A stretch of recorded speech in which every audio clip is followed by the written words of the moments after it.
Hi, I'm Paul from Robson's Jewelers. The following short video is going to take you behind the scenes during the production of a custom piece of jewelry. From the design phase to the final polish, Robson's is committed to providing the finest quality, one-of-a-kind creations for our customers.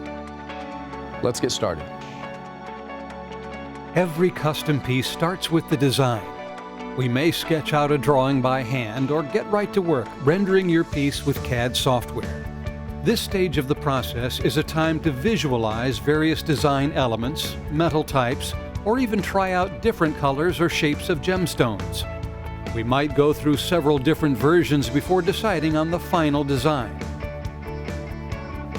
This piece is a 14-karat white gold pendant featuring a 1-carat center diamond surrounded by 33 smaller diamonds totaling half a carat and set in a dramatically curved and twisting shape. The experienced designers at Robson's will work one-on-one with you to discover the piece that you're wishing to create. Whatever your design, we take pride in using the highest standards when selecting the gemstones and materials that will be used in its creation.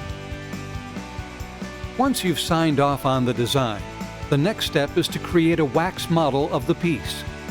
For this project, we're growing the wax in a state-of-the-art 3D printer. The printer builds the wax layer by layer, perfectly replicating all the detail of the CAD design in the precise dimensions. The models can also be cut using a computer-controlled lathe or even painstakingly crafted by hand. The wax is when we begin to see the design take shape in physical form, but we still have a long way to go. With the wax completed, we will now use it to make the investment mold that will be used in the casting process. To create the investment mold, the wax is first attached to a rubber base with a cone-shaped pedestal in the center. This shape will create a funnel in the mold for the molten gold to flow through during casting. This is called the sprue. We then place a metal cylinder or flask over the base.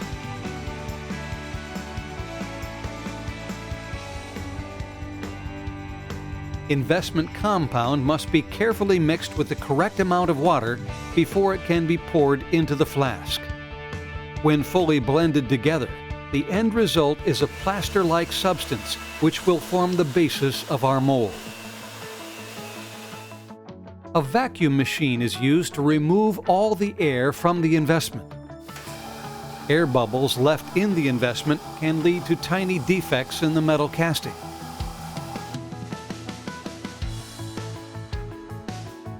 After the investment is poured into the flask, we put it into the vacuum machine yet again.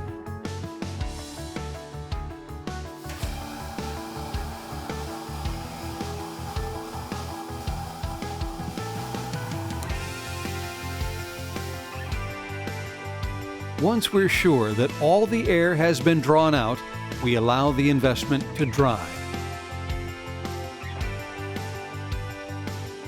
When this is done, the flask is left overnight in a furnace or kiln. The furnace will reach temperatures hot enough to completely melt out the wax. The cavity that remains is an exact negative impression of our piece. The process of creating the investment mold and casting is a lot like baking a cake. All the ingredients, temperatures, and timing must be correct, or the entire process, all the way back to the creation of the wax, must be restarted from scratch. Great care must be taken during every step. We can now remove the flask from the furnace and place it into the casting machine.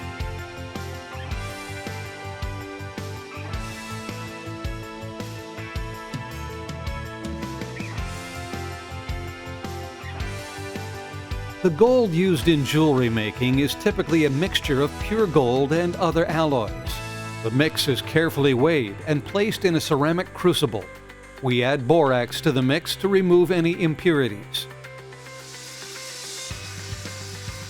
A torch is used to melt the gold.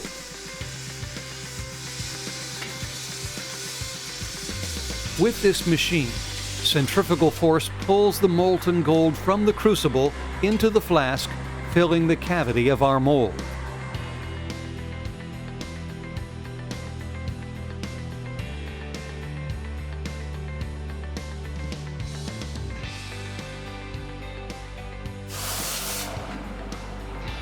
After the gold has cooled, we can remove the rough casting of our piece from the investment.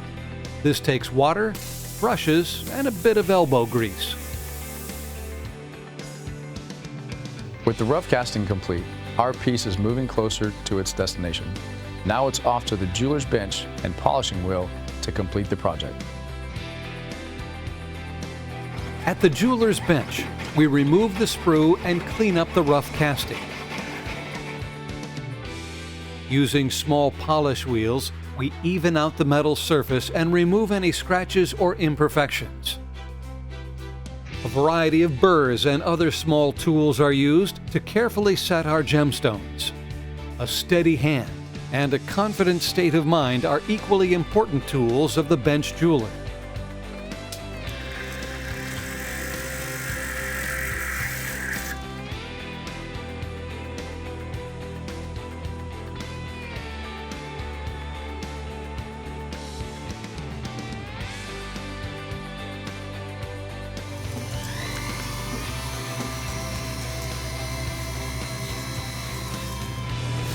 For the final polish, we use a polishing machine. The wheels of the polishing machine spin at a high rate of speed, creating the mirror-like finish we associate with fine jewelry. An ultrasonic cleaner and steamer are used to remove any unwanted residue.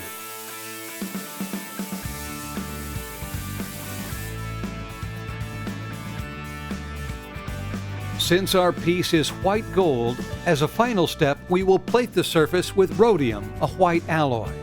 This will give a bright white finish to the metal that matches the brilliance of the diamonds.